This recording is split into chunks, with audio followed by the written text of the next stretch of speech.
Hola, ¿qué tal? Buenas tardes con todos. En esta oportunidad presentaremos la mesa 3, Transformaciones ideológicas y relaciones internacionales en la península coreana. Damos bienvenida al doctor Armando Azúa de la Universidad Iberoamericana.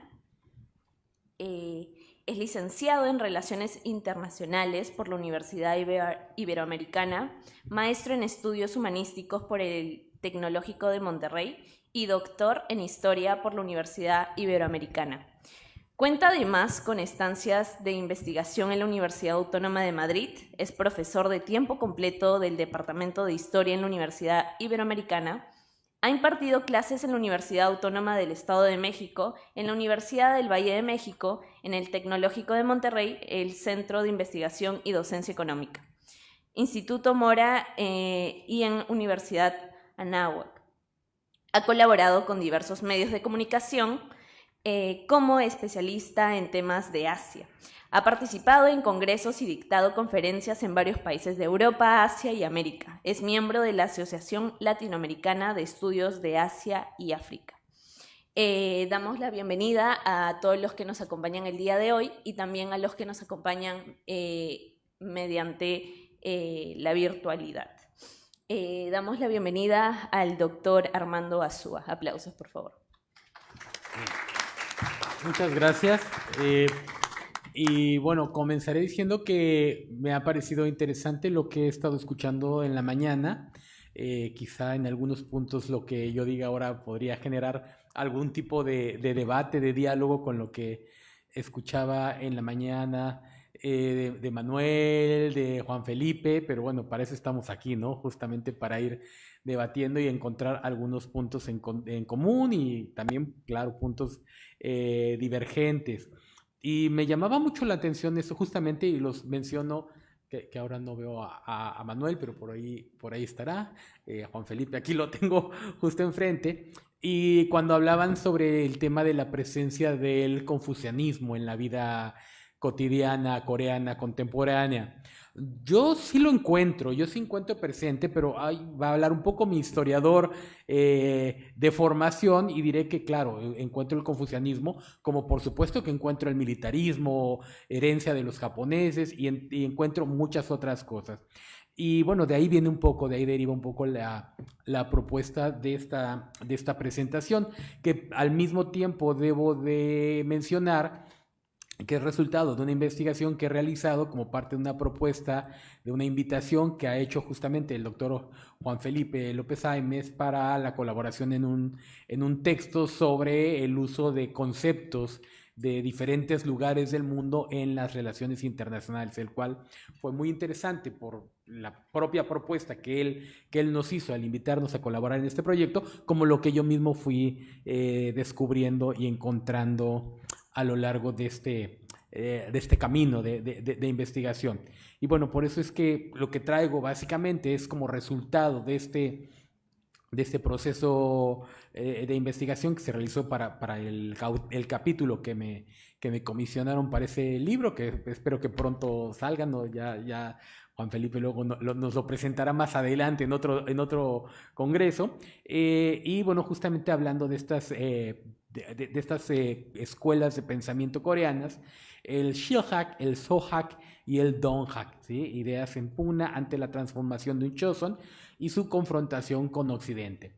Básicamente lo que yo quiero proponer es que estas doctrinas que de una u otra forma se vinculan con el confucianismo, de hecho todas nacen dentro de corrientes confucianas, como todas ellas de alguna u otra forma tienen una manifestación al día de hoy, aclarando por supuesto que no es que sea determinante, ¿no? Así como decíamos, ni el militarismo ni el confucianismo, todas tienen alguna huella, todas han dejado alguna huella, están presentes ahí, aunque por supuesto son simplemente más elementos que debemos de sumar a la interpretación del resultado de los procesos históricos que ha vivido la península coreana. Bueno, entonces sabemos ya que desde agosto y septiembre de 1948 la península pues se encuentra dividida en dos estados, estos estados que tradicionalmente se han enmarcado a nivel de la historia mundial tradicional como representantes de las corrientes del momento, del resultado de la Guerra Fría, de la conflagración mundial entre el socialismo y el capitalismo, pero que, bueno, indudablemente en el caso de la península de Corea, esto también es resultado de procesos y de movimientos intelectuales que tienen una presencia de mucho tiempo atrás, podría decir incluso de siglos atrás. Sí, la división de Corea es resultado de la Guerra Fría, es resultado, como también alguien mencionó ya el día de hoy con anterioridad, de una división de la península coreana básicamente por fuerzas externas, pero que al mismo tiempo estas fuerzas externas aprovecharon ya estas escuelas y estas visiones sobre el mundo y sobre la propia Corea que se estaban desarrollando desde tiempo atrás. Entonces, bueno, esta explicación, bueno, son explicaciones varias, no solamente la conflagración comunismo-capitalismo. Bueno, esto ya lo había dicho.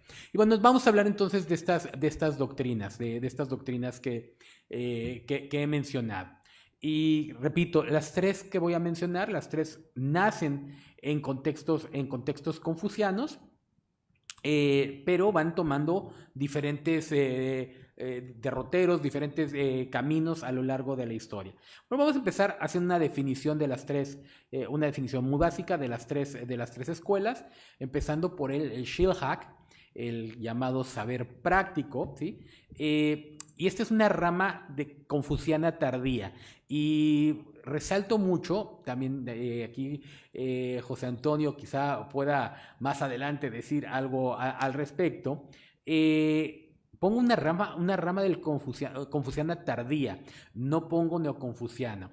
Creo que el Shilhak justamente nace como una reacción dentro del mismo confucianismo al neoconfucianismo, ya que se opone pues justamente a varias de las tendencias de las formas que el neoconfucianismo había ido tomando. Ciertamente tampoco el Shilhak tampoco es un confucianismo original, es un confucianismo ya también que se ha ido transformando y que va tomando algunos elementos muy propios, muy podría decir surgidos en el contexto de la península coreana, ¿sí? Pero bueno, en términos generales, considera que el neoconfucianismo se ha alejado de la fuente original, sobre todo, pues estos contenidos que van adoptando metafísicos, ritualistas, y bueno, que bueno, todo esto del neoconfucianismo, que también pues, ya nos ha explicado hoy en la mañana también José Antonio Cervera.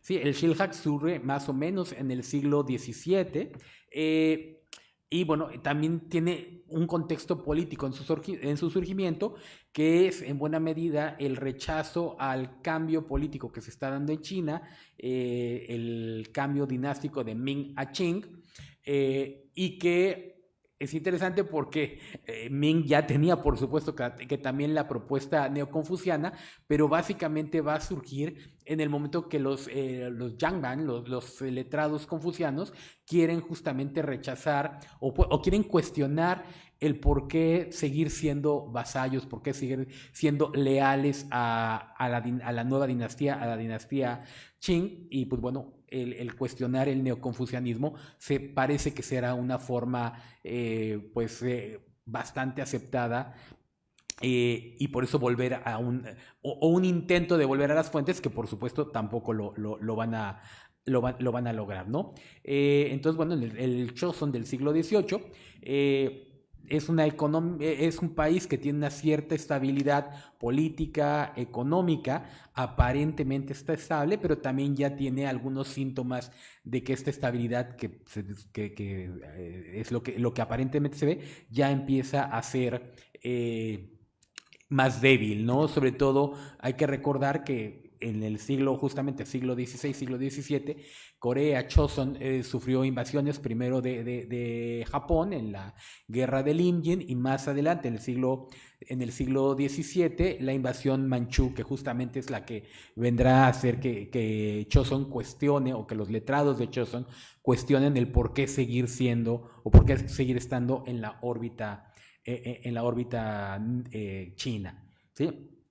Entonces, también es importante mencionar que estas dos invasiones debilitaron mucho económicamente a la península, y eventualmente el mismo gobierno neoconfuciano de Choson tuvo que recurrir a prácticas no tan ortodoxas confucianas. Por ejemplo, van a dejar en algunos momentos de lado todo el sistema de exámenes para acceder a la burocracia, y van a empezar a vender puestos, ¿no? Lo que ya había ocurrido, y que en buena medida también es una de las causas de la caída de Koryo, pues bueno, se vuelve a poner. ¿Por qué en práctica? ¿Por qué lo hacen? Pues porque el Estado necesita recursos. Entonces, aunque oficialmente el Estado Choson es neoconfuciano, muy apegado a los principios, en la práctica pues hay que sacar los recursos y hay que salir adelante como se pueda.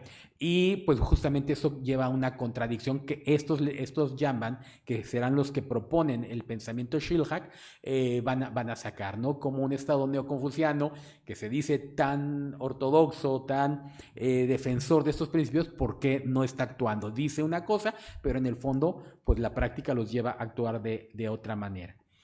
Entonces, bueno, ahí es donde surge este pensamiento, siempre como una corriente un tanto disidente, pero todavía dentro de los canales, digamos, tolerados y aceptables del pensamiento confuciano. Bueno, pues, para ilustrar aquí las invasiones, esta es una imagen del desembarco japonés en Pusan durante la guerra del Imjin. Entonces, bueno, ¿qué propone el Shilhag? El Shilhag pone una reestructuración económica y política del país. Propone la adopción de nuevos esquemas, principalmente, esto es muy interesante, los Jamban, los letrados de seguidores del Shilhag, sobre todo hacen un gran énfasis en la necesidad de una reforma económica y de la producción en la tierra, la adopción de nuevas tecnologías y liberalizar el mercado laboral, volviendo justamente a lo que había hecho Choson al principio, la liberalización de esclavos. Sacar toda esta masa de esclavos que era propiedad del Estado, sacarlos al mercado laboral, como diríamos en el siglo XXI, ¿no? Entonces, estas son algunas de las propuestas. Por supuesto que esto va en contra de los propios intereses del Estado, que depende en buena medida, y de algunos llaman también, que dependen de esta mano de obra esclava y del control de grandes latifundios. Entonces, bueno, por esto es un poco lo que está proponiendo los seguidores de la escuela Shilhag. Y algo que es muy importante es que también los seguidores del Shilhag están dispuestos a adoptar nuevas propuestas, nuevas ideas, vengan de donde vengan, no solamente pensando en China como el centro del mundo. Y sobre todo en este momento que China está en manos de una dinastía extranjera, la dinastía de los Manchús, la dinastía Qing. Específicamente dentro del Shilhag va a surgir una nueva corriente. Esta ya es para el siglo XVIII, que originalmente es una rama del Shilhag, el llamado Sohag, o saber occidental, que este sí ya va a tener una marcada influencia cristiana. No quiero decir que sea totalmente cristiana. Varios de sus seguidores sí van a ser cristianos, digamos, de fe, pero hay algunos otros que adoptan nada más el cristianismo como una doctrina filosófica. ¿Dónde aprendieron? Y en esta medida de que el Shilhag ya estaba abierto a adoptar ideas que llegaran de otros lugares, ¿de dónde aprendieron el cristianismo? Bueno, básicamente lo van a aprender de la misión jesuita en Beijing. Ya se mencionó también en algún momento en la mañana a Matteo Ricci, y pues bueno, de los seguidores de Matteo Ricci, de ahí van a tomar estas ideas cristianas. Repito, no todos desde una visión religiosa, sobre todo porque hay algunos aspectos importantes que les van a llamar mucho la atención, como la idea de la igualdad inherente a todos los seres humanos. Esto por supuesto que entra en un claro conflicto con el pensamiento confuciano. Sin embargo, los seguidores del Sohak se consideran a sí mismos como confucianos en última instancia. Es una escuela nueva, lo ven como una escuela nueva del confucianismo. Eventualmente, repito, algunos sí que terminan por adoptar el cristianismo, un cristianismo muy interesante porque es un cristianismo que es, podríamos decir, nativo, sin la necesidad de tener misioneros. Prácticamente el cristianismo coreano nace sin misioneros extranjeros. Llegan algunos, pero tienen que salir rápido, son capturados, y básicamente es podríamos decir, una iglesia cristiana, católica, pero laica totalmente, ¿no? Incluso pues, las primeras reuniones intentan hacer una rememoración de la misa, pero no, como no hay un sacerdote ordenado, lo que terminan haciendo pues, son reuniones donde se divide en dos partes la reunión. En la primera leen lo que pueden, porque tampoco tienen la Biblia, ¿sí? Leen algunos salmos que están traducidos al chino. Muy interesante, leen los catecismos de Matteo Ricci, que están en chino. Leen algunos evangelios, pero no tienen la Biblia en conjunto, no tienen un misal en conjunto. Entonces leen un poco y después comparten la cena, ¿sí? Obviamente no hay una comunión porque no hay un sacerdote, pero intentan seguir un poco el esquema, lo cual además parece muy interesante porque podría tener mucho más en común con el cristianismo primitivo que con el ritualismo tridentino de esta época. Entonces, bueno, dentro de esta escuela pues destacarán Yi Seung-han, que es el primer chino bautizado. Él se bautiza en Beijing, y Kim Pom-oh, que va a poner su casa al servicio de la primera comunidad cristiana. Y de hecho, si alguien quiere saber en Seúl dónde vivía Kim Pom-oh, pues vaya a la catedral de Myeongdong y ahí vivía. O sea, la catedral se construyó sobre la casa de Kim Pom-oh. Aunque repito, no todos los seguidores del Sohak van a ser cristianos. Por ejemplo, tenemos a Dasan, el cual no adopta el cristianismo como religión. Lee textos cristianos, sigue el pensamiento cristiano desde una perspectiva totalmente, podríamos decir, no religiosa, sino laica. Y bueno, sobre todo esta idea de la justicia social que se menciona en la Biblia, pues va a estar presente.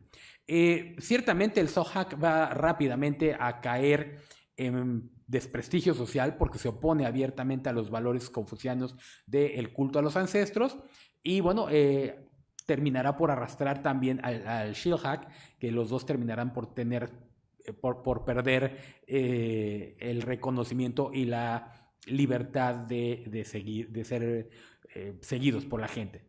Y en contraposición a estas dos doctrinas, pero ya vean, es muy tardía, hasta el siglo XIX, y sobre todo a partir de la apertura de Corea, vamos a ver el surgimiento del Donghak, la escuela del este o del saber oriental, la cual, bueno, es justamente una reacción al rápido avance que está teniendo el cristianismo. Muy interesante, el cristianismo crece, sobre todo en el siglo XVIII, pero sí, a principios del siglo XVIII, crece a pesar de las persecuciones. Es impresionante cómo, por ejemplo, la sexta persecución mata tantos cristianos como los nuevos cristianos que están saliendo. O sea, se están reproduciendo muy rápido, están convirtiendo muy rápido a mucha gente, sobre todo entre todos estos que se sentían excluidos de la estructura social confuciana, la rigidez jerárquica confuciana. Pues ahí encuentran un nutrido grupo de personas dispuestas a seguir esta doctrina. Y ante este crecimiento, y sobre todo después de la apertura de Corea, es que vamos a ver que a finales del siglo XIX, en la década de los 1870, van a surgir este nuevo movimiento, el Donghak, que es muy interesante también porque se presenta como neoconfuciano. Y aquí hace un momento les dije, el Shilhak es un movimiento confuciano tardío, no es neoconfuciano.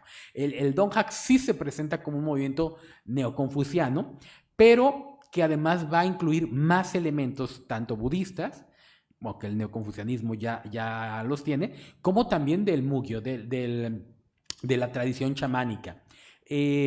y va a tomar los elementos más religiosos del propio neoconfucianismo, sobre todo esta idea de que hay que cumplir con el cielo. Va a dar un culto fundamental al culto al cielo, que bueno, esto venía desde esta idea del mandato del cielo, etcétera, una idea mucho más personificada del cielo como divinidad a la que hay que rendir culto, y la idea de que, bueno, si a Corea le está yendo mal es porque ha olvidado sus deberes para con el cielo.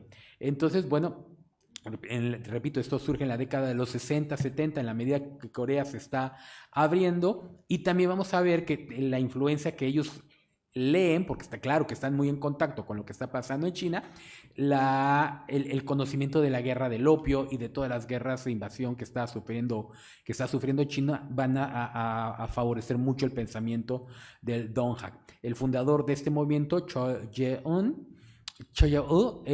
va a tener también una cierta idea un tanto de iluminado, ¿no? Él también menciona haber recibido revelaciones directas del cielo, y interesante porque va a introducir conceptos dentro de la tradición neoconfuciana, conceptos que no son neoconfucianos y que nos podrían parecer abiertamente cristianos, como esta idea nuevamente de la igualdad de todos los seres humanos. Y también, bueno, incluye una fuerte crítica al gobierno, ¿sí? Es interesante que este movimiento Donghak, que primero nace desde una perspectiva un tanto más intelectual, finalmente terminará por tomar acción política. Entonces tenemos aquí la revuelta Donghak, donde campesinos, sobre todo de la provincia de Chollado, se van a levantar contra los intereses japoneses y la construcción de los primeros ferrocarriles que se están construyendo en el sur de Corea. Es un movimiento bastante violento, que terminará pues con una invasión, con una intervención japonesa, porque el gobierno de Choson no tiene capacidad de controlarlo. Después, obviamente, son reprimidos. Algunos de sus líderes van a ser colgados, pero la idea del Donghak se va a mantener, y vamos a ver el Donghak presente pues en varios movimientos ya del siglo XX, como por ejemplo el movimiento Samil. Lo tenía por aquí, pero ya se me perdió, bueno, no importa. El movimiento Samil, donde de los 30 signatarios de la Declaración de Independencia, pues vamos a ver que hay 10 que son seguidores del Donghak.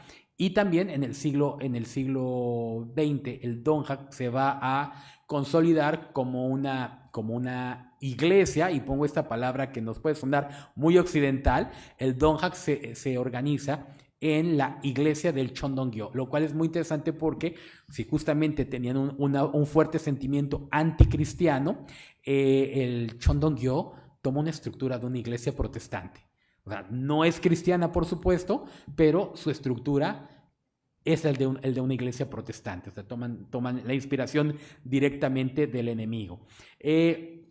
En conclusión, bueno, al día de hoy en Corea estas ideas podemos encontrar no de manera directa, y esto sí subrayo directamente, no quiero resaltar que las doctrinas estén presentes tal y como estaban en su momento, pero creo que algunos de los elementos que ellas planteaban sí que están presentes. Por ejemplo, esta idea de la oposición entre el saber propio, el saber coreano y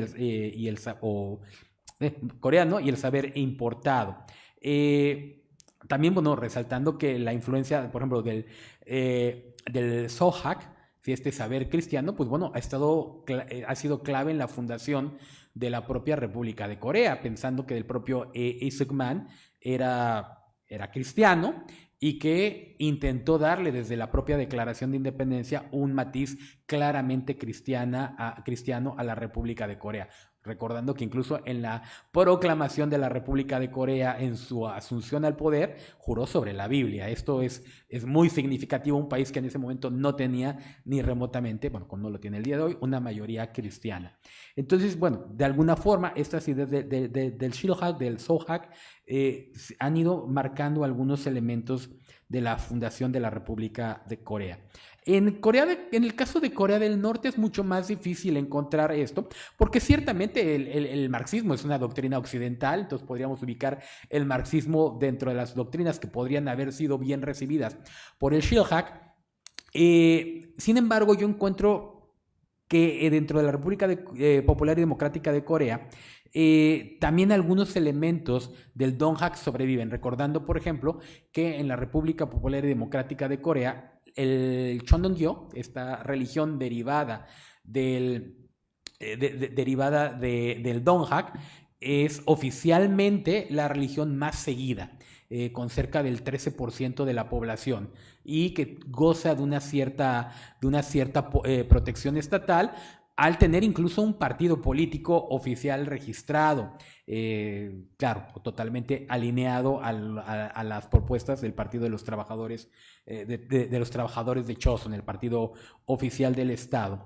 Y también, bueno, en esta idea de la propuesta Chuche, de la ideología oficial norcoreana, en el sentido de que el destino del país debe, por lo menos ideológicamente, así lo plantean, el destino del país está totalmente en manos de la nación, lo cual suena mucho de repente a un acercamiento con el Donghak, ¿no? Ver más hacia el interior, encontrar más hacia el interior las respuestas en lugar de buscar en otros lugares. Incluso, pues ya, para ir cerrando, pensando que en los últimos años, incluso en documentos oficiales de la República Popular y Democrática de Corea, el marxismo parece estar totalmente subordinado a la idea Chuche.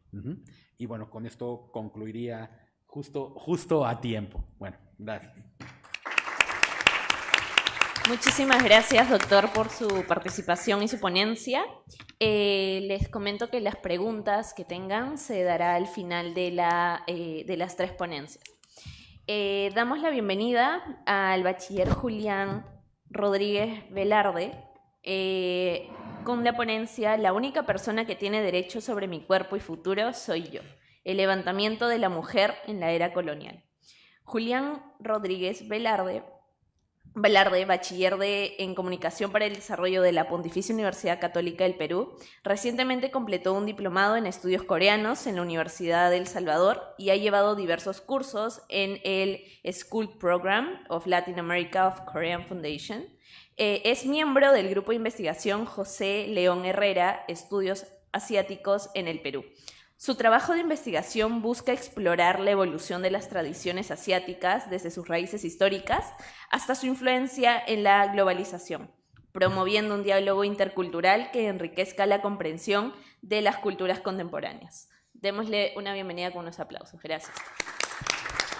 Muchísimas gracias a todas y todos por estar presentes en este día y agradecer a todos los invitados que están presentes aquí, que muchos de ellos han sido mis maestros y maestras que me han formado en la introducción a las investigaciones en estudios asiáticos, y en prueba de esto es el presente investigación que he desarrollado en base a los cursos que llevé en la eSchool Program, y mi tema abordará los nuevos espacios, nuevas ideas, el surgimiento de la New Woman en la era colonial.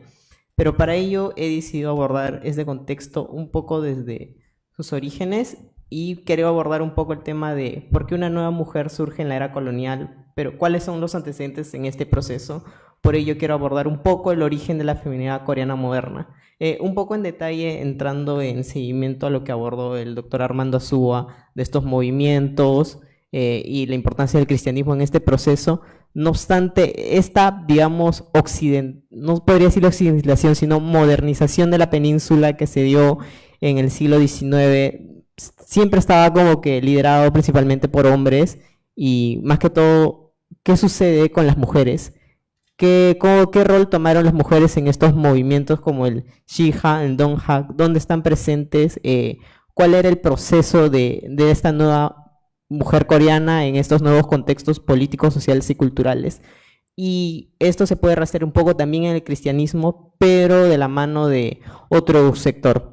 Por ello quiero abordar un poco el tema de la apertura de Corea y el contacto exterior a partir de 1876, donde el rey Goryeo aperturó los diversos puertos, un poco por la presión del imperio japonés, con el fin de ganar un mayor acercamiento y un futuro colonizarlo. proceso que se dio una década después, pero en este proceso de comercialización al mundo exterior también aperturó el ingreso de nuevas personas, y dentro de este grupo se encuentran las misioneras protestantes. El cristianismo también tiene un rol importante en este proceso de modernización de las mujeres, pero de la mano de las misioneras protestantes, principalmente de Estados Unidos, que eran presbiterianas y metodistas, que ingresan a la península en la década de los 80 del siglo XIX, ¿no? Que entraron con un enfoque de educar a estas nuevas mujeres, darles como un movimiento de liberalización. No obstante, es importante tomar en cuenta de que, aunque se trató de evangelizarlas y darles una nueva perspectiva de vida, aún se mantenía el ideal de buena mujer en casa, buena madre, buena esposa. Sin embargo, estas mujeres, las misioneras, les dieron un nuevo espacio que ellas pueden abordar fuera del espacio privado, que era el espacio público. Y por ello entra el cambio del rol femenino con el ingreso de las mujeres bíblicas.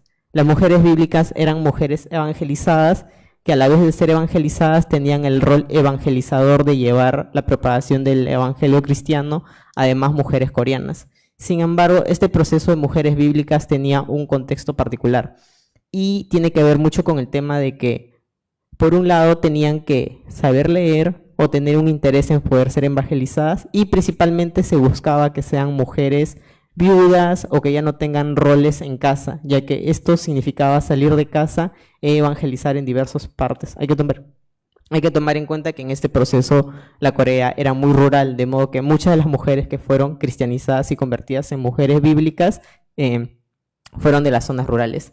Y un poco acotando este tema de que principalmente eran mujeres o viudas o personas mayores, es la imagen que tenemos acá, que en la que se puede observar que mayormente son mujeres ya evangelizadas, mujeres bíblicas, pero que son de una edad mayor.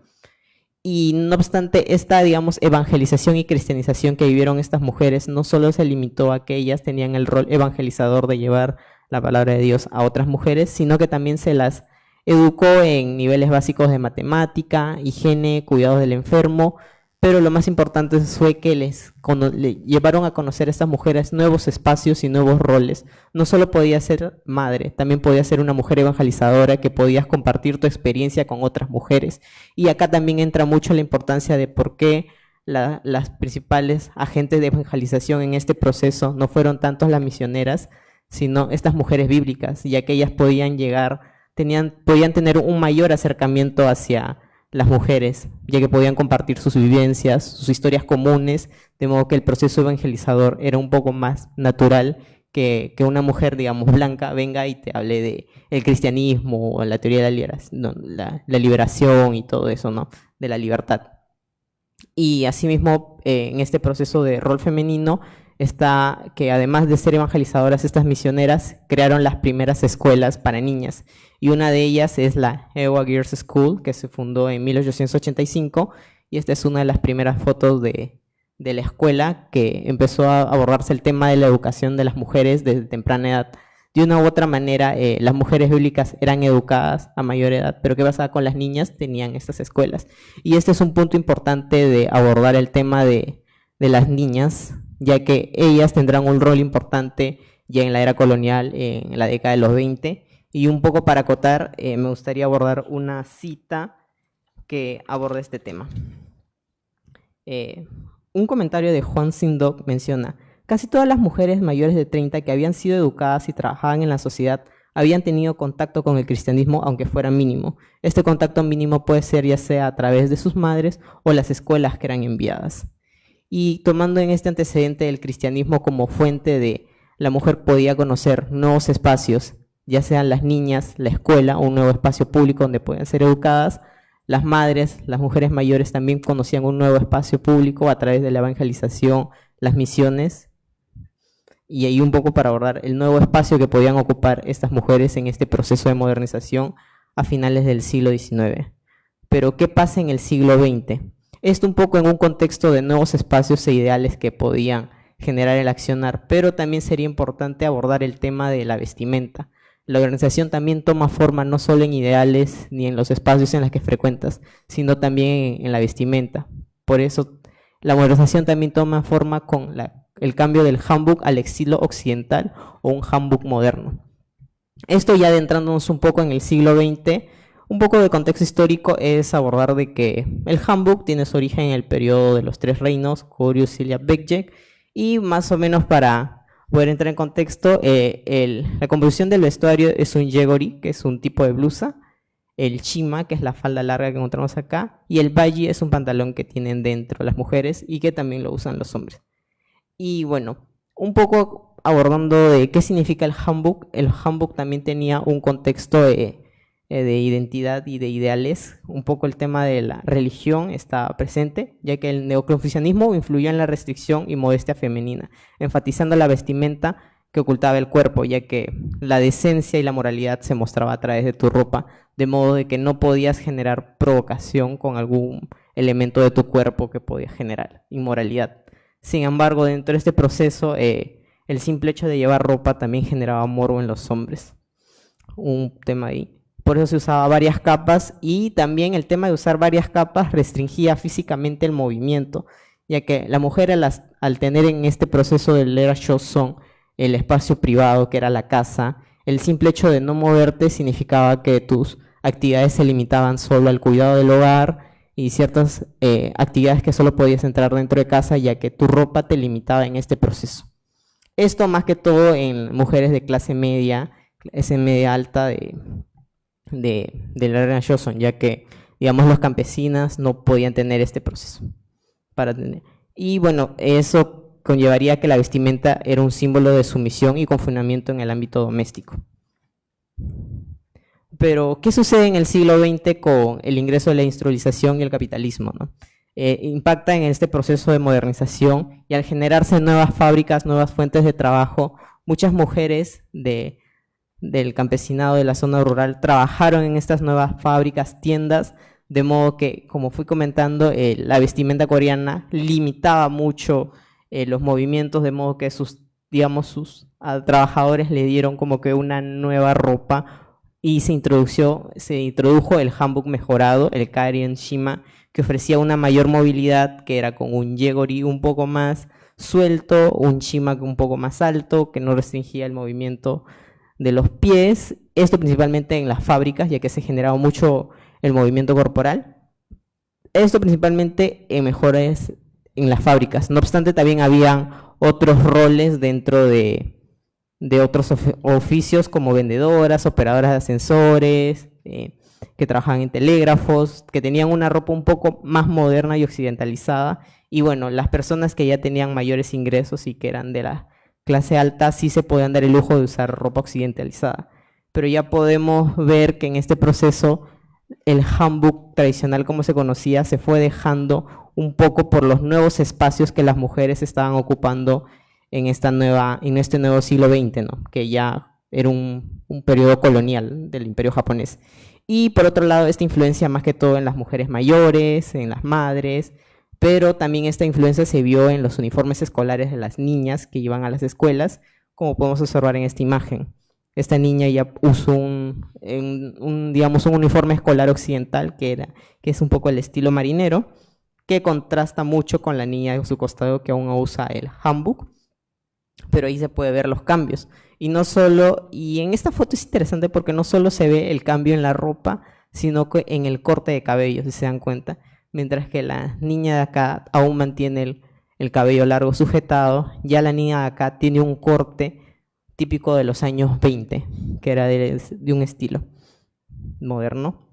Y por ello este es un proceso que se aborda de la ropa por los nuevos espacios que surgen, pero y aquí también entra estos nuevos espacios, generan nuevos ideales, como fui comentando previamente a finales del siglo XIX, y eso permite el ingreso en esta nueva escena ya en los años 20 de la New Woman, ¿no? El Shin Yok-sun, que representa la primera generación de mujeres educadas en escuelas misioneras protestantes, ¿no? Las niñas educadas al final del siglo XIX acá tienen un rol importante a través de la escritura, que es el principal espacio donde empiezan a abordar sus ideales y su crítica ante el sistema neoconfuciano patriarcal y a la modernización que está surgiendo a partir de las prohibiciones y leyes del Imperio japonés.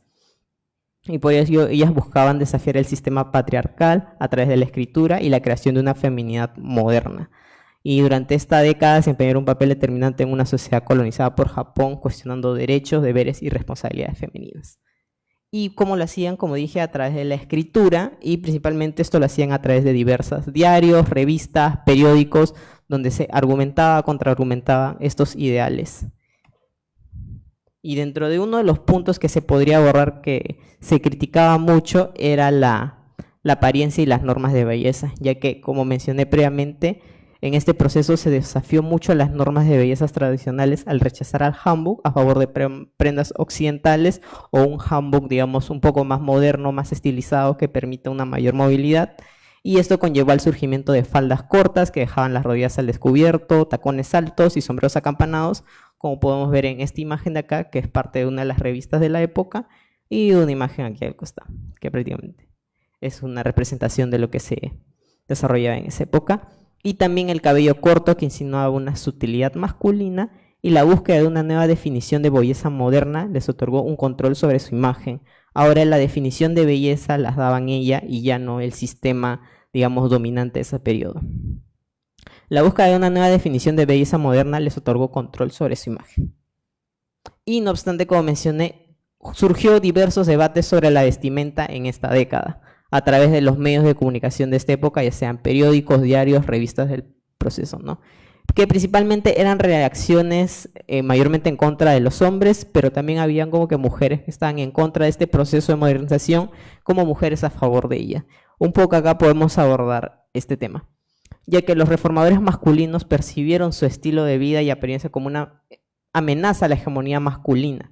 La New Woman aspiraron a un mayor protagonismo en la esfera pública, desafiando los roles impuestos en el neoconfucianismo. Y esto un poco se puede, digamos, graficar en estas imágenes, donde se puede ver de que ahora el simple hecho de que esta nueva mujer, digamos, se vista bien, le tenga una mayor tema a su apariencia, conlleva que el hombre está sujeto a esta nueva regla de que ahora la que domina es ella, no él, que ahora él está cargando con todas estas demandas. Y un poco acá también se puede ver en este cartoon publicado en una revista muy famosa de este periodo, el Fyongon, del número de 1927, donde se mostraba a una mujer con los tacones nuevos. Y como que el padre está muy como que sorprendido. Y algo que dice la descripción es showing a young girl asking her father to admire house which costs as much to socks of rice, abordando un poco el tema de la superficialidad, ¿no? De que ahora como que a estas mujeres les prefieren gastar dinero en comprar tacones caros en vez de lo más importante, que puede ser como que los sacos de arroz, ¿no? Para subsistir. Y este debate sobre la vestimenta se abordaron mucho en estos medios de comunicación, tanto en revistas, periódicos, centrados principalmente en los cabellos cortos y las faldas cortas. Y un ejemplo de estos debates lo podemos ver en el periodo Donghal Ilbo, que era un periódico muy famoso de la época, que tiene que ver mucho con los movimientos de independencia, que se presentó una conversación, un debate entre dos mujeres muy importantes del periodo, Kim Won-ju y Nam Hyuk-sok, que tenían posturas muy distintas de lo que podría ser considerado la nueva vestimenta, ¿no? Este rechazo hacia el hanbok que se vio. Y bueno, por parte, Kim defendió la ropa occidental como más saludable, que permitía una mayor respiración de las mujeres, ya que mencionaba mucho que el hanbok obstruía un poco los pulmones de las mujeres y eso conllevaba a la tuberculosis y todos estos procesos. Más que todo lo veía desde el lado más saludable, de la mayor movilidad y un mayor rendimiento físico de las mujeres. Mientras tanto, Na consideraba que imitar la moda occidental era superficial, defendiendo las virtudes del Yegori. Un poco abordando esas posturas, tomando en cuenta que ambas fueron liberales en su tiempo, pero tenían como que contextos muy distintos de este tema.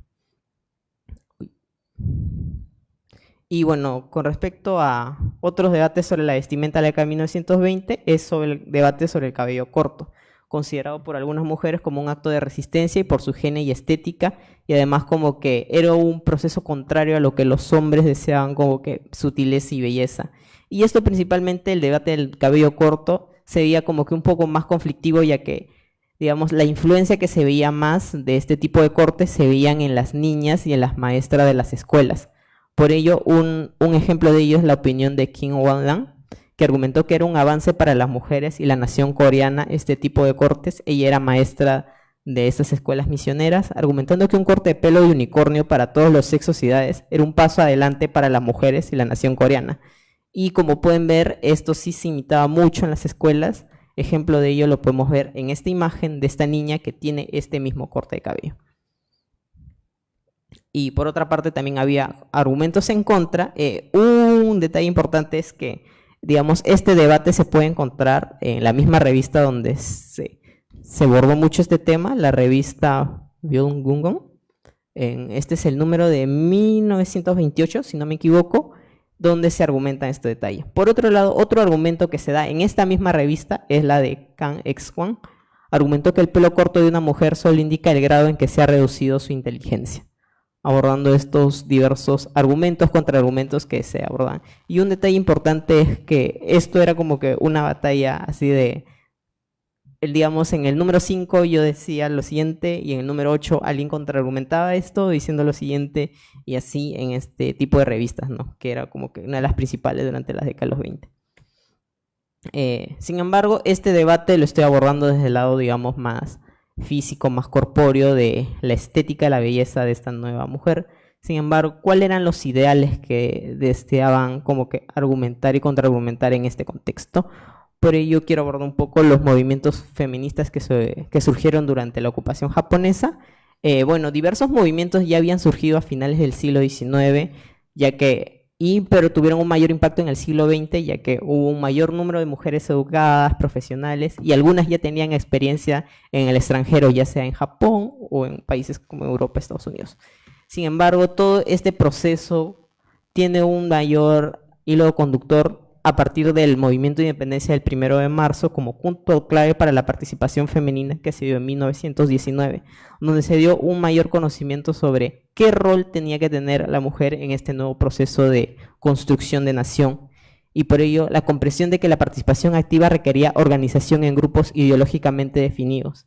Por ello, la importancia de organizarse bien y abordar qué argumentos dar en esta nueva nación. Por ello, para ya 1923 existían 150 organizaciones de mujeres en Corea, centrados en educación, ilustración y religión.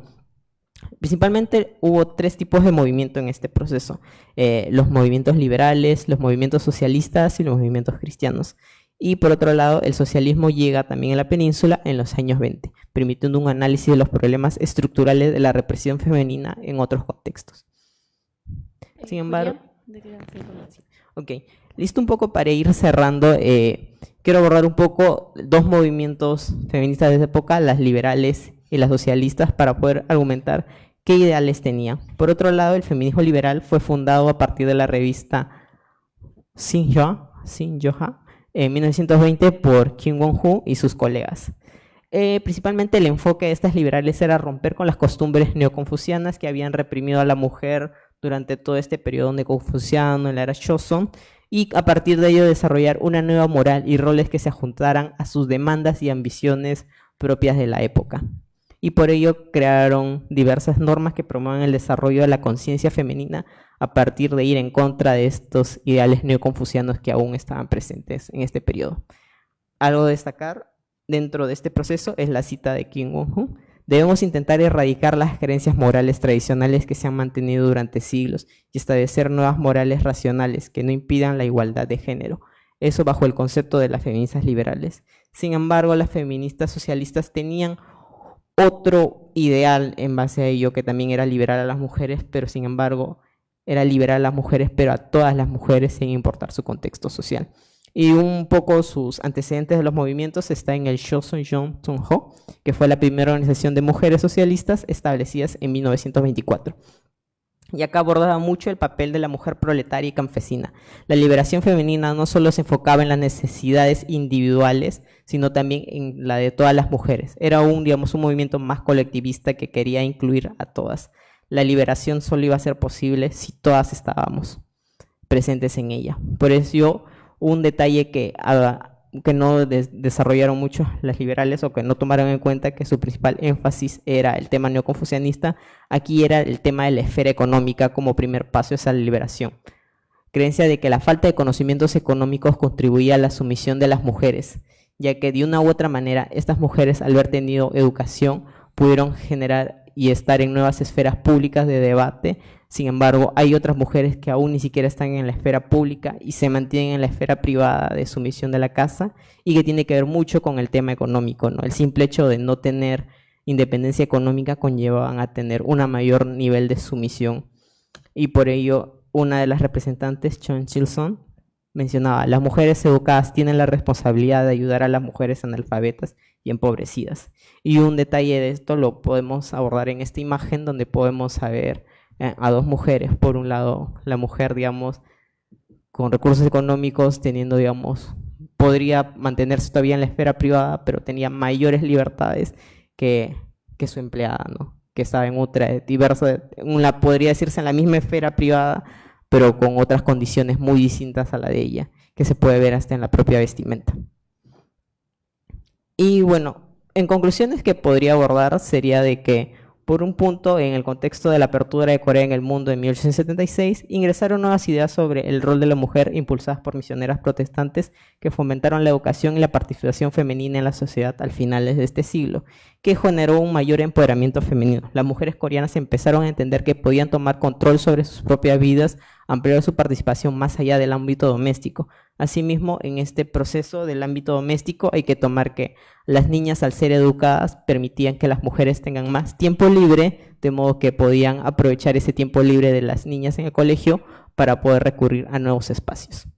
Y por otro lado, ya en el siglo XX, la figura de la New Woman impulsó los cambios para reclamar una mayor igualdad y libertad, buscando transformar las estructuras sociales dominadas por los hombres, sin embargo, bajo diversos enfoques, ¿no? Que entre ellas estaban las liberales, las socialistas, con diferentes propuestas para lograr la autonomía femenina, aunque ambas tenían el mismo objetivo de mejorar la posición de la mujer en la sociedad. Sin embargo, este proceso aún sigue en un constante desarrollo hasta la actualidad. Y bueno, eso sería todo por mi parte. Muchísimas gracias. Muchísimas gracias, Julián, por tu ponencia, en verdad muy interesante. Bueno, en esta oportunidad, en la tercera ponencia, presentamos al bachiller Kevin Villarreal Urquizo, del Centro de Estudios Orientales de la PUC. Su ponencia, titulada El análisis de las relaciones bilaterales entre Perú y la República Popular Democrática de Corea en el periodo de 1974 hasta el 2017. Kevin es estudiante del 10º ciclo de la especialidad de Ciencia Política y Gobierno de la Facultad de Ciencias Sociales en la PUC. Es miembro investigador del Grupo de Investigación José Larco Herrera de Estudios Asiáticos en el Perú, del Centro de Estudios Orientales de la PUC y del Grupo de Filosofía Crítica, de Filosofía Política, Crítica y Poder de la Facultad de Ciencias Sociales de la misma universidad. Es miembro asociado de la Asociación Civil Politae. Te damos la bienvenida, Kevin. ¿Se escucha bien? Bien, perfecto. Bueno, en primer lugar quisiera agradecer a todos por su presencia, ¿no? Al Centro de Estudios Orientales y en particular al profesor Ricardo Sumalavia por la oportunidad de presentar este avance, ¿no? De un proyecto de investigación que se encuentra en curso que gira en torno a la relación bilateral que se establece entre el Perú y la República Popular Democrática de Corea, periodo 1974 hasta el 2017. En lo que respecta a la estructura de la presentación, en primer lugar será una revisión de literatura acerca de lo que se ha trabajado en torno a la relación bilateral, a la relación entre Corea del Norte y América Latina. Al mismo tiempo se abordará la importancia que adquiere el Instituto de Amistad Peruano-Coreano, fundado en 1970. Luego se abordará la relación bilateral a partir de una serie de periodos. El primer periodo abarca desde el año 74 hasta el 89, en el cual se aborda el establecimiento de la Oficina Comercial de Pyongyang en Lima. Y posteriormente se va a abordar la evolución a una embajada, ¿no?, concurrente del año 89 hasta el cierre de la relación bilateral en el 2017. En lo que respecta a los estudios sobre relaciones entre Perú y Corea del Norte, es un caso de estudio sumamente peculiar cuando uno aborda, ¿no?, tanto la historia diplomática del Perú en la segunda mitad del siglo XX, y asimismo constituye un episodio también muy raro en lo que respecta tanto a la inserción de Corea del Norte en América Latina, tanto en la Guerra Fría como en la posguerra fría, y al mismo tiempo constituye, ¿no?, un caso muy peculiar de relaciones entre el Asia y América Latina, ¿no? Se han tomado en cuenta una serie de aproximaciones, ¿no?, a las relaciones exteriores de Corea del Norte con el tercer mundo para dar cuenta del contenido bajo el cual subyace dicha relación. Sentido se tiene la necesidad de realizar un abordaje de dicha interacción, especialmente tras la caída del bloque del Este, ya que buena parte de la literatura que se enfoca en ese periodo de estudio, por lo general aborda la relación entre América Latina y Corea del Norte desde los años 60 hasta los años 80, y por lo tanto ese estudio, ¿no?, o esta primera aproximación plantea llenar un vacío de literatura que busca abordar cuál es el contenido político bajo el cual subyace la relación bilateral, especialmente de los años 90 al 2000. Y por lo tanto es una línea de investigación que engrosa otro caso de estudio sobre relaciones bilaterales entre Corea del Norte con los países del llamado sur global, ¿no?, que son los países de América Latina, Medio Oriente, el norte de África y sudeste asiático. Para plantear esta investigación yo me formulé la siguiente pregunta, ¿no? ¿Qué factores nos permiten comprender el establecimiento y la evolución de la relación bilateral entre el Estado peruano y la República Popular Democrática de Corea? Sentido, al ser un trabajo de carácter exploratorio, no se puede formular una hipótesis como tal que permita, ¿no?, generar una respuesta tentativa a dicha problemática. Sin embargo, considero importante, ¿no?, tomar en cuenta una serie de dimensiones a partir del cual se puede abordar dicha relación bilateral. En primer lugar, los cambios en el sistema internacional, especialmente, ¿no?, tanto el periodo de la distensión de la Guerra Fría como el fin de la misma y la posguerra fría, las estrategias implementadas por ambos estados en la consecución de sus objetivos de política exterior y el proceso de toma de decisiones que se efectúan, ¿no?, como una política pública. Sentido, se toma en cuenta, es un énfasis en el carácter de la política exterior tanto de Perú como Corea del Norte, y se plantea evaluar hasta qué punto la política exterior de ambos países es una de carácter estrictamente ideológico o uno de carácter pragmático.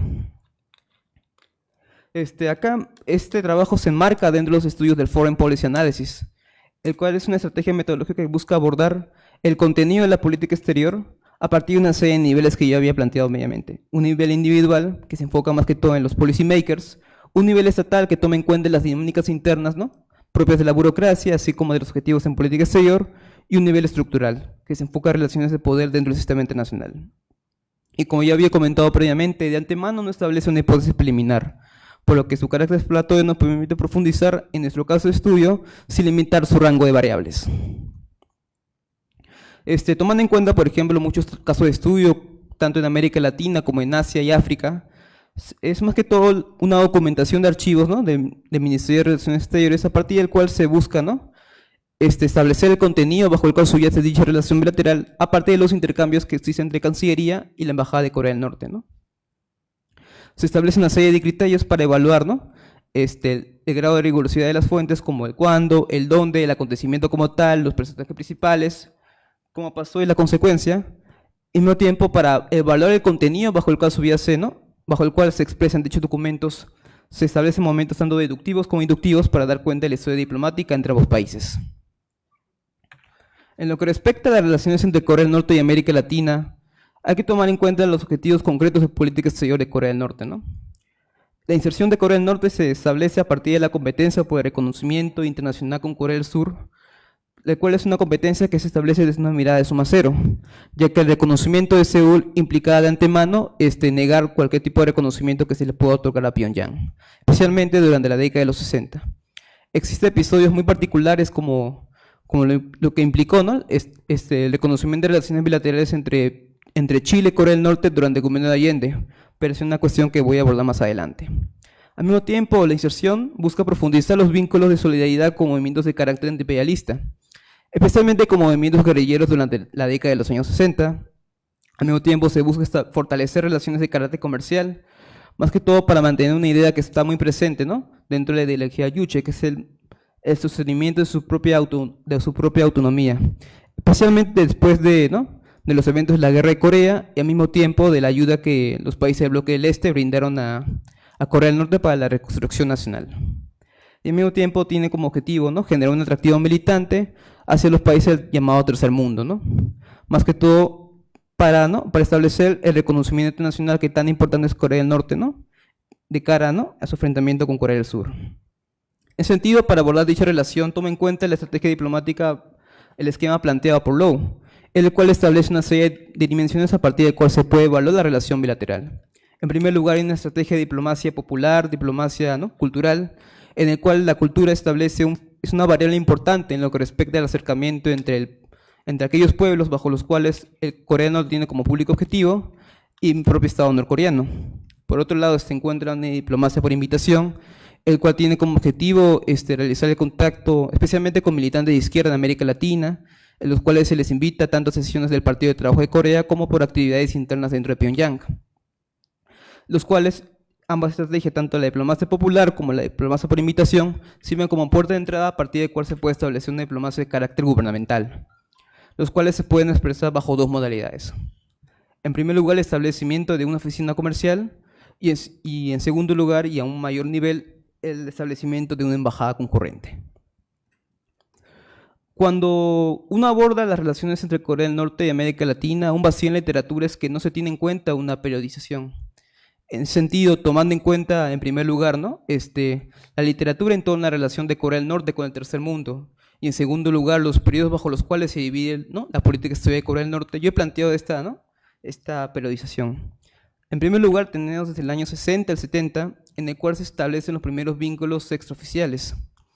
Estos vínculos, por lo general, se establecen con actores de carácter no estatal, especialmente con movimientos guerrilleros, ¿no?, los cuales, en algunos casos, incluso fueron entrenados en Pyongyang. Buena parte de la literatura, ¿no?, aborda el caso de México, en el cual el Movimiento de Acción Revolucionaria El Mar, después de que sus militantes se hayan politizado en la Universidad Patria Lumumba de Moscú, fueron entrenados por Pyongyang para establecer acciones revolucionarias en México. Al mismo tiempo, el trabajo de Moy Taylor establece un mapeo de actores a partir del cual se pueden observar aquellos países en los cuales ha habido presencia guerrillera que han sido entrenados en Corea del Norte, como es el caso de Brasil, de República Dominicana, Puerto Rico, Colombia, Perú, etc. Al mismo tiempo, en ese periodo se establecen las primeras estrategias de carácter tanto de diplomacia popular como diplomacia por invitación, en los cuales se observa la apertura de institutos de amistad, ¿no?, entre Corea del Norte y países de América Latina. En ese caso se reconoce la apertura de institutos en Brasil, en Bolivia, en Chile. Y si uno se da cuenta, son países en los cuales son gobiernos, ¿no?, entre los cuales se constituye, ¿no?, buena parte del movimiento no alineado en América Latina. Sentido, se observa buena parte de la cercanía que tiene Corea del Norte con presidentes como Goulart en Brasil, como Paz Extensor en Bolivia, o con lo que sería posiblemente Salvador Allende en Chile. Precisamente con la llegada de esta clase de gobiernos se apertura una nueva fase, ¿no?, de la inserción de Corea del Norte en América Latina, en los cuales se establecen las primeras relaciones diplomáticas.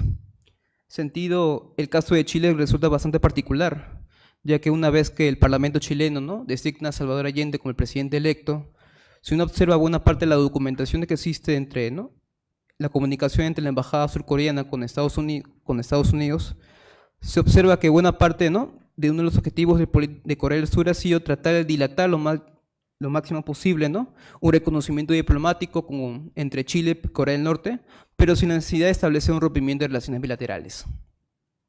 Sentido, la dilatación es una estrategia que también ha sido tomada en cuenta por Salvador Allende con el propósito de mantener sus relaciones comerciales con Seúl. Y por lo tanto, recién la relación bilateral se establece en el año 71. Al mismo tiempo se establecen, ¿no?, los primeros vínculos diplomáticos en países como Bolivia, como Argentina, incluso el propio Perú, en lo que respecta a la apertura de la oficina comercial en el año 74. No obstante, ciertos cambios, ¿no?, que se efectúan en el sistema internacional y la llegada del golpe de Estado en América Latina, ¿no?, genera un rompimiento de diversas relaciones bilaterales y a un tiempo un cambio en la orientación de la política exterior de Norcorea, los cuales se enfocan más que todo en el ámbito de carácter comercial. Sentido, se rompen relaciones bilaterales con Chile con el golpe de Pinochet. Los norcoreanos abandonan su embajada en Buenos Aires, ¿no?, una vez que se da el golpe, ¿no?, de la junta militar, y al mismo tiempo se da el cierre de institutos de amistad peruano-coreano con los golpes de Estado en Brasil y en Bolivia. Y al mismo tiempo, durante ese periodo, buena parte de la política exterior norcoreana ya deja de mirar a Sudamérica y se centra sobre todo en los países del Caribe, ¿no?, especialmente aquellos con los cuales Cuba mantiene una relación bastante estrecha. Sentido, la literatura destaca más que todo, ¿no?, la relación que establece Corea del Norte con Granada, en los cuales se ve, ¿no?, el gobierno de Moses Bishop, que es un gobierno socialista que se mantuvo de pie en el año 83 cuando hubo un golpe de Estado. No obstante, debido en primer lugar, a los cambios en el sistema internacional, debido a la crisis interna que se desarrolla en Corea del Norte, se observa un estancamiento diplomático y una reducción de las relaciones bilaterales que establece tanto Corea del Norte con los países del tercer mundo.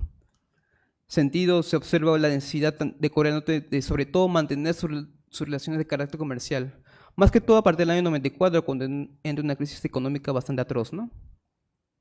Y a partir del año 2000 al 2015 se observa más que todo la importancia, en primer lugar, de la Sunshine Policy, que es como la institucionalización de una serie de acuerdos, ¿no?, que permiten acercar la política, ¿no?, de Corea del Sur con la Corea del Norte, para abordar más que todo la problemática de la península coreana. Y en segundo lugar se observa la llegada de ciertos gobiernos de izquierda en la región, los cuales empiezan a establecer una serie de acuerdos comerciales con Corea del Norte. Y en ese sentido se destaca más que todo, ¿no?, el rol tanto de Venezuela como de Nicaragua. Y como ya mencioné, ¿no?, están los trabajos de Agri Torini, lo cual aborda la oficina comercial, ¿no?, de Corea del Norte en Uruguay en el año 63-66, las relaciones diplomáticas con Chile, con Argentina, con Cuba, ¿no?, que ha sido uno de los casos más estudiados, y con Brasil.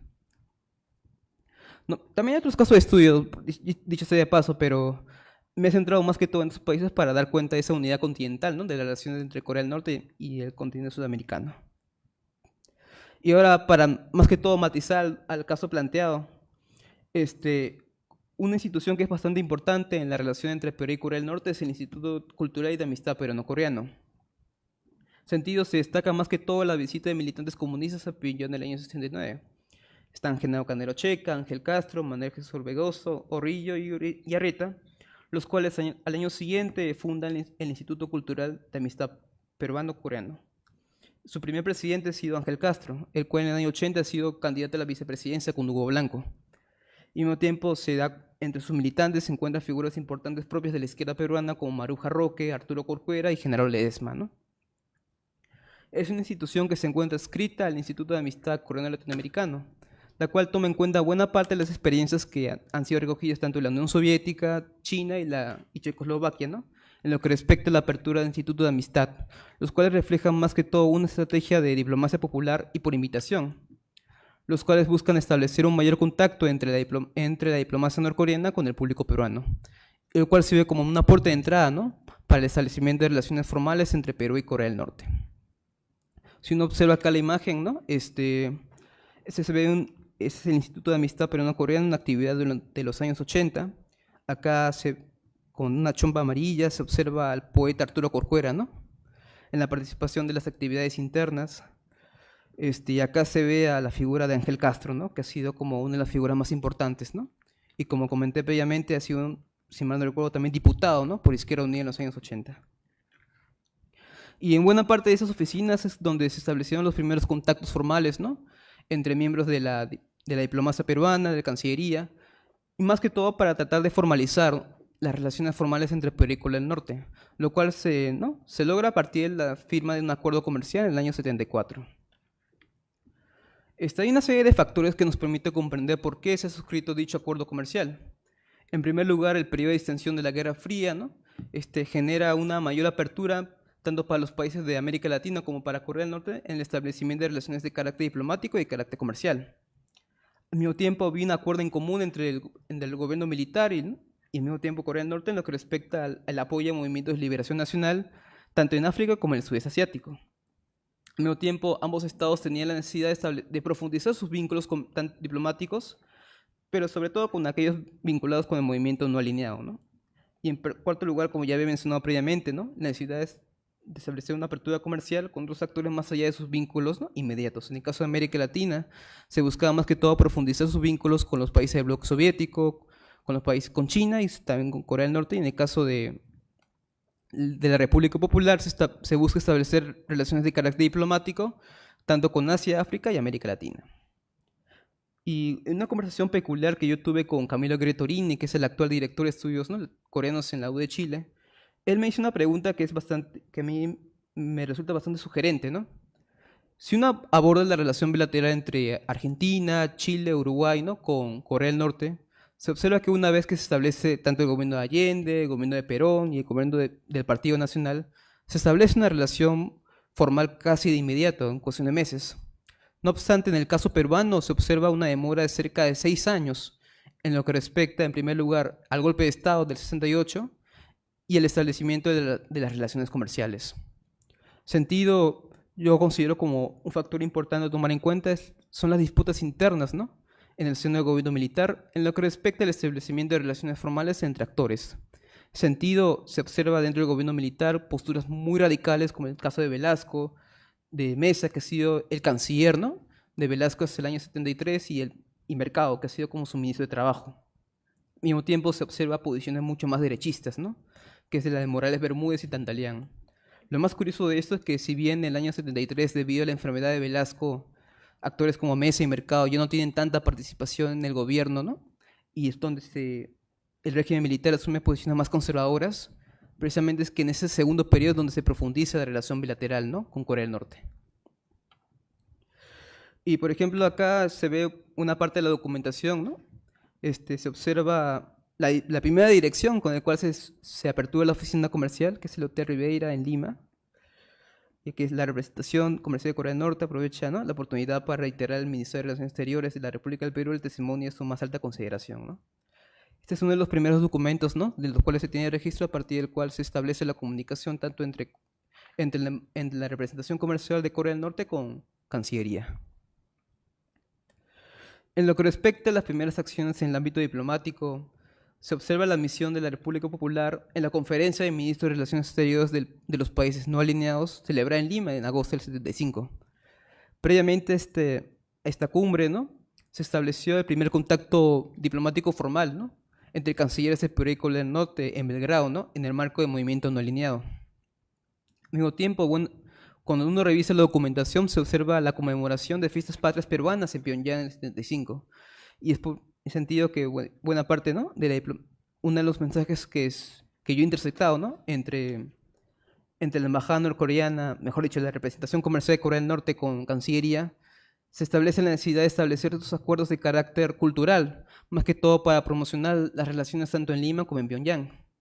Al mismo tiempo, se observa coordinación de los acuerdos en común, ¿no?, que se tomará en posteriores cumbres del movimiento no alineado, especialmente en el año 77 está la cumbre en Sri Lanka, y por lo tanto se observa la comunicación, ¿no?, entre ambos países, de que se reitera la necesidad de establecer los acuerdos en común en materia de cooperación tanto económica como diplomática, y más que todo en el ámbito estratégico, ¿no?, en relación a Estados Unidos o con otros actores del sistema internacional. Al mismo tiempo se ve la visita de representaciones diplomáticas, ¿no?, de Corea del Norte a Lima, e invitaciones a funcionarios públicos para participar en actividades de la representación comercial de Pyongyang en Lima. Y también se observa la orientación hacia, bueno, eso más que todo un periodo posterior, ¿no?, una vez que termina el gobierno militar y llega el gobierno de Belaúnde Terry, se observa una reorientación hacia una mirada estrictamente comercial, ¿no? Y al mismo tiempo, la orientación hacia el movimiento no alineado por el caso peruano se limita más que todo a actores de carácter no estatal. Y es donde se inserta de nuevo, ¿no?, la importancia del Instituto Cultural y de Amistad Peruano-Coreano. Kevin, 5 minutos. Ya. Sí, sí. Voy a enfocarme más que todo en el vínculo con el primer gobierno de Alan García, ¿no? Y es un caso muy curioso porque Alan García visita Pyongyang en el 83 y en el 84 reitera su participación y es recibido con Kim Il-sung, pero bajo figura de jefe de Estado. Mejor dicho, recibe los honores de jefe de Estado, y en esa visita Alan García le promete a Kim Il-sung, según lo que comenta Carlos Roca, que ha sido diputado aprista, de que con su gobierno se iba a formalizar relaciones bilaterales, ¿no?, con Corea del Norte. Y buena parte de este entrelazamiento entre ambos países se comprende a partir de, en primer lugar, de la política exterior más ambiciosa que hubo durante el gobierno de Alan García, ¿no?, de establecer un liderazgo en conjunto con Corea del Norte en lo que respecta al manejo de la deuda, ¿no?, especialmente los países del tercer mundo que se encontrarán afectados por esa crisis comercial y económica. Al mismo tiempo, se observa la cooperación en el ámbito comercial, científico y de seguridad. Y se observa, por ejemplo, la adquisición de 10.000 rifles AK-47, ¿no?, en el contexto de conflicto armado interno. Y al mismo tiempo, Nelson Manrique, ¿no?, menciona también la relación que existe entre el comando de Rodrigo Franco y su instrucción militar en Corea del Norte. Se ve una orientación en conjunto para posicionar a ambos países como líderes en el movimiento no alineado. Y finalmente establece las relaciones diplomáticas en el 89. Buena parte de la demora se debe, al igual que con el gobierno militar, ¿no?, se debe debido a las disputas internas en torno al APRA, ¿no?, en lo que respecta a cuál es la posición que debería tener con respecto a Corea del Norte. Había posiciones muy favorables al establecimiento de relaciones comerciales diplomáticas, como es el caso de Alan García y Carlos Roca. Sin embargo, también se observaba posiciones en contra, tanto como Armando Villanueva y Luis Alberto Sánchez. En particular el segundo, ya que Y esto también lo comenta Nelson Manrique, ¿no? Que en su libro, ¿no? Luis Alberto Sánchez, cuando se estalla la guerra de Corea, él está a favor de que se envíen como 5.000 militantes apristas para que participen, ¿no? En la guerra de Corea. Sería un evento muy particular. Y, por ejemplo, se ve una nota del Comercio donde se dinamita, ¿no? Donde Sendero Luminoso dinamita, pone un coche bomba, ¿no? Frente a la sede comercial de Norcorea en Lima, como respuesta a la adquisición de armamento por parte del ejército peruano. Y aquí se observa, por ejemplo, una comunicación entre, ¿no?, la representación comercial para la inserción de Corea del Norte en el Organismo Mundial del Turismo. Y por lo tanto aquí solicita la ayuda de Perú para que esté a favor, ¿no?, de dicha resolución. El periodo 90-2000 es una incógnita, más que todo porque en primer lugar se observa la pérdida de importancia del movimiento no alineado y se observa un giro, ¿no?, de la política exterior peruana hacia Estados Unidos. Por lo tanto, cualquiera podría suponer de que no existen vacíos a partir del cual implicaría un rompimiento de relaciones bilaterales entre Perú y Corea del Norte. No obstante, considero una serie de factores que quizás nos permitirían mapear o comprender un poco, ¿no?, la estabilidad de dicha relación bilateral. En primer lugar, la importancia que aquí el Asia-Pacífico, ¿no?, en la política exterior peruana, especialmente el papel de China en el ámbito comercial, y más que todo para no perturbar esa relación, se ha preferido más que todo tratar de mantener la estabilidad, ¿no?, de la relación diplomática con Corea del Norte. En segundo lugar están los vínculos en materia de seguridad, ¿no?, que se establece en el gobierno de Alan García. Hay que recordar que Fujimori también ha sido funcionario público en el primer gobierno de Alan García, especialmente en materia de comercio agrario, en los cuales Corea del Norte también establece mecanismos de cooperación. En tercer lugar, hay ciertas convergencias, ¿no?, entre el giro hacia el Asia-Pacífico de la política exterior peruana y el interés norcoreano de superar el aislamiento diplomático que se observa en el año 90. Y en cuarto lugar, se observa ciertas exportaciones peruanas, más que todo en materia alimentaria, ¿no? En el 94 se observa más que todo cómo el Estado peruano, en su rol como ente regulador, establece, ¿no?, la comunicación entre empresas peruanas y la embajada de Norcorea, ¿no?, en Lima, más que todo para establecer vínculos formales a partir del cual ellos puedan comerciar. Y buena parte de aquello que se comerció se enfocaba más que todo en alimento, en trigo, en espárragos, etc. Aquí se ve una nota diplomática a partir del cual Fujimori, ¿no?, envía condolencias a Corea del Norte por el fallecimiento de Kim Il-sung. Y en lo que respecta al periodo 2000, más que todo comparte un poco la misma dinámica, ¿no?, que se observa en los años 90, un enfoque más que todo en el área de cooperación técnica, comercial y cuestiones de carácter protocolar. Okay. Para cerrar, se observa vínculos de amistad y más que todo la importancia de actores a nivel subnacional. Lo voy a saltear. Y por último, en lo que respecta a esa relación bilateral, la presidencia de PPK estableció más que todo un giro más hacia Estados Unidos en su política exterior. Hay una concordancia de Kuczynski, ¿no?, y Estados Unidos en materia de seguridad. Y cuando Mike Pence visita Chile, en 2017 se establece, ¿no?, señala que buena parte de los países de América Latina debería romper relaciones diplomáticas con Corea del Norte. Si bien Brasil, Chile y otros países se niegan frente a esta petición, el Perú considera como persona no grata al embajador norcoreano y por lo tanto tiene que hacer su relación bilateral. Y eso sí. Listo. Uy, las alarmas suenan. Muchísimas gracias, Kevin. Realmente muy interesante tu ponencia y agradecer la participación de todos ustedes. Quisiera saber si de alguna de las tres ponencias alguno de ustedes tiene alguna pregunta o algún comentario. Damos 5 minutos para esta parte.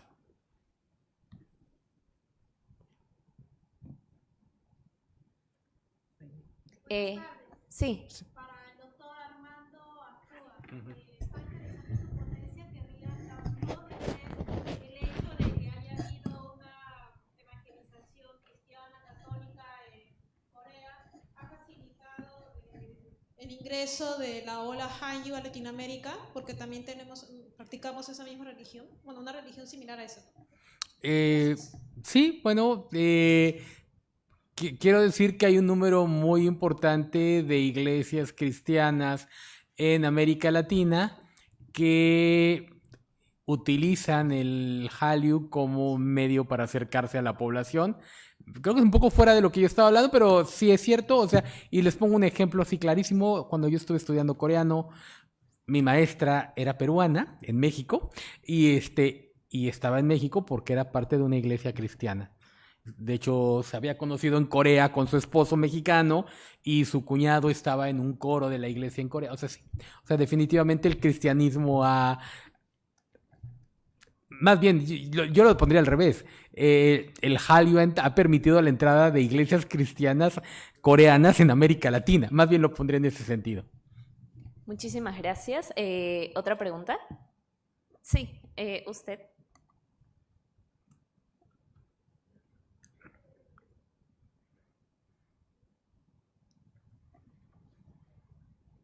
Gracias. Bueno, las tres han sido muy interesantes. Tengo una pregunta para Armando Azúa. Me ha gustado muchísimo tu ponencia. Gracias. Además veo que hay muchos elementos en común con la historia de China. Sí. Y particularmente en el Donghak, yo no sé si hubo alguna idea por parte de alguno de los representantes de esta vuelta hacia el neoconfucianismo o algún otro de volver a, digamos, a aspectos propiamente orientales, ¿no? Es decir, de neoconfucianos como fundamento, pero manteniendo el vínculo con Occidente respecto a las técnicas. Porque, por ejemplo, en China sí que existió Claro. esta idea, ¿no? Bueno, en chino es... era Dongti Shiyong, es decir, tomar como fundamento lo propiamente chino, pero usar lo occidental para, para lo práctico. Es decir, nos quedamos con la cuestión tecnológica, que parece que es mejor, pero desechamos la parte intelectual. ¿Hubo algo así Sí, también en Corea? sí, a ver, la verdad es que, a ver, cuando surge el Donghak ya no hay vuelta atrás, o sea, Corea ya está abierto no porque quiera, sino porque no le quedó de otra, ¿no? Y sí, o sea, desde la revuelta antijaponesa ya vemos, por ejemplo, la adopción, por ejemplo, de tecnologías occidentales, de tecnologías militares occidentales. Lo que decía después, cuando el Donghak deviene en la iglesia del Chondongyo, la misma idea de organizar su religión ya planteada desde el principio, de los principios del Donghak, organizarla dentro de un esquema occidental, sí, yo creo que sí, o sea, no lo plantean abiertamente como tomar lo occidental, pero me parece que para ellos queda claro de que no hay vuelta atrás. O sea, tienen que tomar eso porque es la nueva dinámica del mundo. O sea, y además hacen mucha referencia al neoconfucianismo, pero también me parece que en el fondo hay algo de pragmatismo, decir que ya un neoconfucianismo como el que vivía el Choson incluso de 20 años antes a ellos ya no es factible. Sí, totalmente de acuerdo con esto. O sea, ya no hay esta referencia, pero claro que ya es así la nueva realidad, sí. Muchísimas gracias. Tenemos un minuto para una pregunta. Sí. Sí, chiquita nomás, bueno, felicitarles por sus ponencias. La pregunta era para Julián. Justo mencionabas que hay este debate sobre el pelo corto, ¿no? Y pensaba en el movimiento feminista, el 4B ahora, y no sé si, la pregunta era, no sé si están, sabes si lo están leyendo, se volviendo a como estas pioneras feministas, ¿no? O qué elementos en común, por el contrario, si es que no se sabe, ¿no? Si es que están inspirándose en ellas. ¿Qué elementos en común hay en esta discusión? Porque me parecen muy contemporáneas las demandas, ¿no? Creo que en una charla que asistíamos decían esto de que se habla de un feminismo radical en Corea, pero teniendo en cuenta el contexto, ¿cómo no sería, no? Y creo que justamente el contexto de la colonización también las empujó mucho más. Eso no me sé. Sí, con respecto a... Por un lado, desde mi perspectiva, yo siento de que si estas demandas aún se mantienen, digamos, contemporáneas, es que no han logrado aún, digamos, cumplirse durante este mismo proceso, ¿no? Ya que de una u otra manera, una vez que inicia la división de la península y todo este proceso de la guerra, como que ciertas demandas dejan de estar de un lado. Yo creo que el surgimiento del movimiento feminista en Corea tiene que ver mucho con el tema de la democratización de Corea del Sur, en este caso, ya que Corea del Norte es un caso aparte que desde mi punto de vista no puedo abordarlo porque no tengo conocimiento, pero que una similitud que encontré fue cuando yo estaba abordando el tema de las mujeres de confort, o como yo le llamo, mujeres esclavizadas durante la era colonial, como deben ser. Digamos, este proceso de, digamos, los derechos de las mujeres en este nuevo proceso de democratización lograron a tener un mayor empuje recién a finales del siglo XX, con todo este movimiento que surge con el Minju, el movimiento Hwanshu, donde las mujeres que vuelven a tener un rol, y ahí también están las cristianas, vuelven a tener, ok, queremos mayores demandas, queremos libertades, o sea, todos queremos dejar este sistema, digamos, militar, pero ¿qué sucede con nosotras? Como que ahí recién vuelve a entrar el interés de las demandas femeninas. Yo creo que en este proceso de era colonial, de liberación, siempre hay este sentimiento de que, ok, queremos libertad, pero ¿cuál es nuestro rol en este proceso? Nosotros también somos un agente activo, pero ¿solo demandamos mayores libertades en líneas generales? ¿O nosotros tenemos también una propia agencia y otras propias demandas que siento que recién volvieron a resurgir a finales del siglo XX con el tema de los derechos de las mujeres, también el derecho de las mujeres esclavizadas, ¿no? En el proceso colonial que no se abordó después de la división de Corea del Sur, ¿no? En los años 70, 80, 90. Así que yo creo que si estos temas aún se mantienen todavía como que muy presentes, es porque ha habido como que un proceso de stand-by de que estas demandas no tomaron, digamos, no que no mucha importancia, sino que no fueron muy relevantes bajo los contextos en los que se encontraban, pero bajo este proceso de democratización de Corea del Sur a finales del siglo XX, como que resurgieron un mayor impacto y que actualmente, o sea, se pueden encontrar en diversos medios, ¿no? Ya que, como podemos ver en este proceso, los medios que se podían como que mayormente abordar estas demandas eran las revistas, los periódicos, pero actualmente están, digamos, la era digital, los medios digitales, donde también puedes abordar tus argumentos, tus ideales que presentas, pero no obstante también hay un nuevo proceso de nueva censura en este contexto, de modo que es interesante este proceso, pero para mí creo que si estos, digamos, temas aún se mantienen muy presentes es por el tema de la discontinuidad que hubo en este proceso de demandas, ¿no? Muchísimas gracias de verdad por la participación del doctor Armando, de los bachilleres de Julián y Kevin. Así damos como concluida la tercera mesa, Transformaciones ideológicas y relaciones internacionales en la península coreana, del Simposio Internacional de Estudios Coreanos. Damos la bienvenida al doctor Ricardo. Comentarles también de que la mesa de mañana también se dará de manera presencial, entonces solo tendrían que acercarse y avisar en la puerta de entrada que vienen específicamente al evento. Muchas gracias.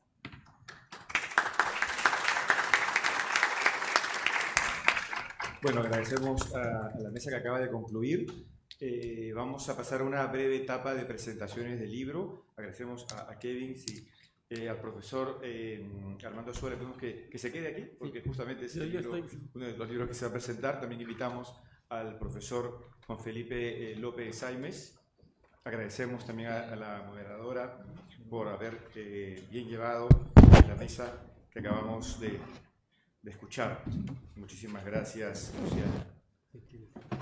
Y mientras esperamos, porque los comentadores...